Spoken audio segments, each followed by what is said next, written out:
penyimpanan gabah baik di tingkat petani maupun komersial menghadapi tantangan keadaan iklim maupun gangguan hama.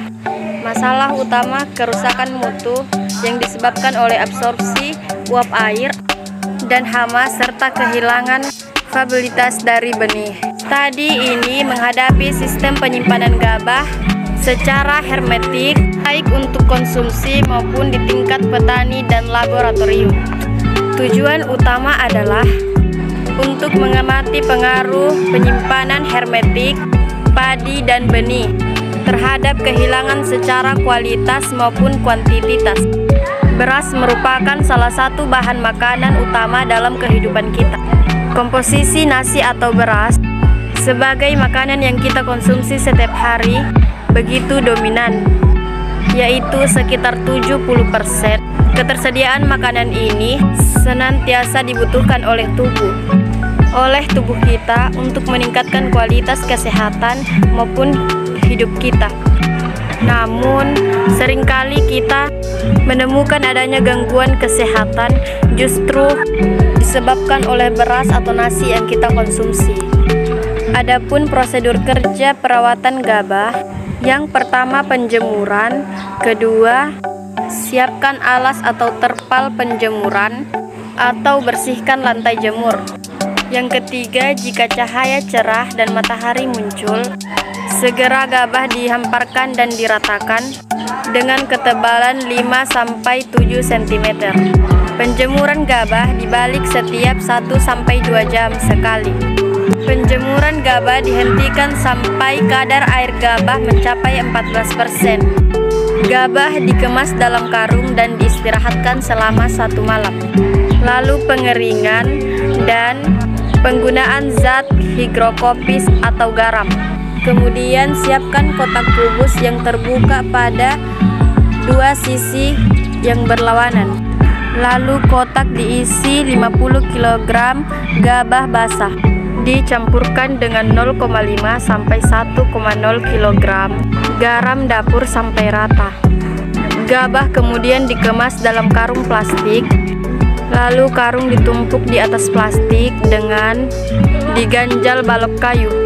Perlu dipertimbangkan dalam perawatan beras. Yang pertama, kualitas beras. Yang kedua, alat pengemas. Dan yang ketiga, faktor lingkungan. Adapun penyimpanan beras ada 2 sistem. Yang pertama, sistem curah bulky, yaitu penyimpanan tanpa menggunakan kemasan.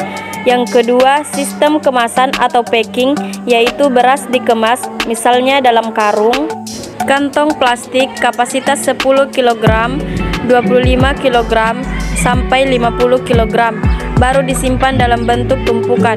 Adapun kerusakan beras, yang pertama itu ada faktor internal, kerusakan kimiawi, proses hidrolisa dan oksidasi lemak pada bekatul.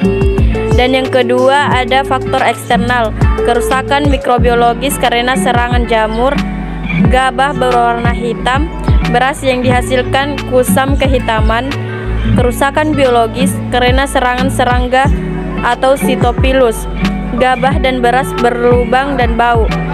Kerusakan lainnya oleh tikus, burung dan ayam bobot berkurang. Adapun cara mencegah kerusakan dalam penyimpanan, yang pertama, beras harus kering Ka 14% atau kurang. Yang kedua, derajat sosoh sempurna DS 100%. Yang ketiga, pengemas karung plastik yang baik. Yang keempat, ruang penyimpanan atau lingkungan harus bersih, tidak ada lubang untuk jalan tikus, burung, penerangan dan ventilasi cukup dan mudah dibersihkan. Adapun teknik penyimpanan beras, yang pertama itu bersihkan ruang penyimpanan dan disanitasi dengan fungisida dan insektisida. 2. Siapkan balok kayu dan papan untuk mengganjal karung beras. Ketiga, cek kadar air berasnya 14%. Keempat, beras dalam bentuk kemasan. 5. Beras ditumpuk dalam bentuk blok-blok sehingga mudah dibersihkan. 6. Tinggi tumpukan 15 karung. Dan di sini saya akan menjelaskan penyimpanan dan penggudangan. Hal-hal yang perlu diperhatikan dalam penyimpanan gabah adalah: pertama, suhu temperatur udara. Gudang harus selalu kering jangan sampai lembab agar gabah tidak mudah membusuk.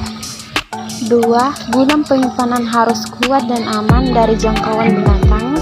3. Perletakan karung tidak boleh langsung di atas tanah, tetapi harus memakai penjangga serta lantai harus bersih dan kering.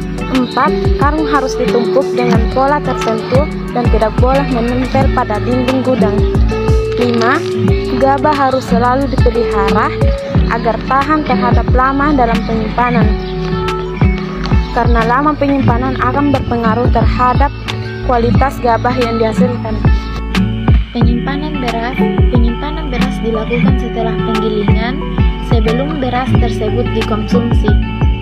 Penyimpanan beras juga dilakukan dengan dua cara: curah atau kemasan penyimpanan secara curah menggunakan silo atau bunker, sedangkan secara kemasan dapat menggunakan kemasan karung, plastik atau jute yang diletakkan di atas palet di dalam gudang.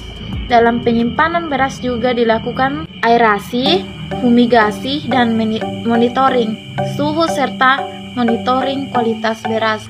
Pengaruh teknik penyimpanan terhadap susut hasil yaitu: pertama, penyimpanan dalam karung tertutup menyebabkan susut hasil 0,34% selama 5 bulan.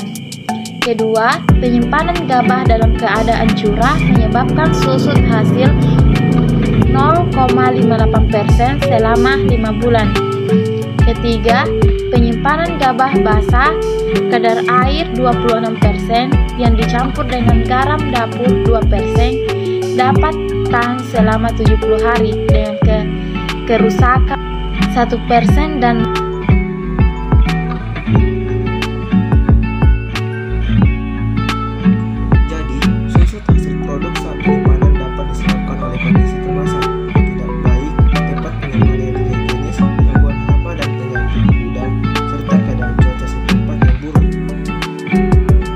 Penyimpanan gabah dilakukan agar kualitas gabah tetap terjaga, karena kesalahan dalam melakukan penyimpanan gabah dapat mengakibatkan terjadinya respirasi yang tinggi, tumbuhnya jamur, adanya serangan serangga, binatang mengerat, dan kutu beras yang dapat menurunkan mutu gabah. Pada umumnya, penyimpanan gabah dua cara, yaitu sistem curah, yaitu gabah yang sudah kering dihancurkan ke dalam suatu tempat yang kuat, bersih, serta aman dari gangguan hama maupun cuaca seperti sila atau bunker. Cara penyimpanan dengan menggunakan kemasan seperti karung plastik atau karung goni yang diletakkan dalam gudang. Penyimpanan dalam sila maupun gudang dapat dilakukan untuk skala besar maupun kecil. Selama proses penyimpanan perlu dilakukan aerasi, fumigasi, dan monitoring suhu dan kualitas gabah. Aerasi dimaksudkan agar ada pengaliran udara ke dalam ruang penyimpanan untuk mendinginkan gabah yang disimpan. Gabah yang dingin akan mampu bertahan lebih lama. Fumigasi berfungsi untuk memberantas serangga yang menyerang gabah dalam penyimpanan, sedang monitoring suhu untuk mengetahui fluktuasi suhu gabah. Karena suhu gabah yang tinggi menunjukkan adanya aspirasi berlebihan yang dapat mengakibatkan kerusakan gabah. Oleh karena itu, diperlukan monitoring secara berkala seminggu sekali untuk mengetahui kualitas gabah yang disimpan.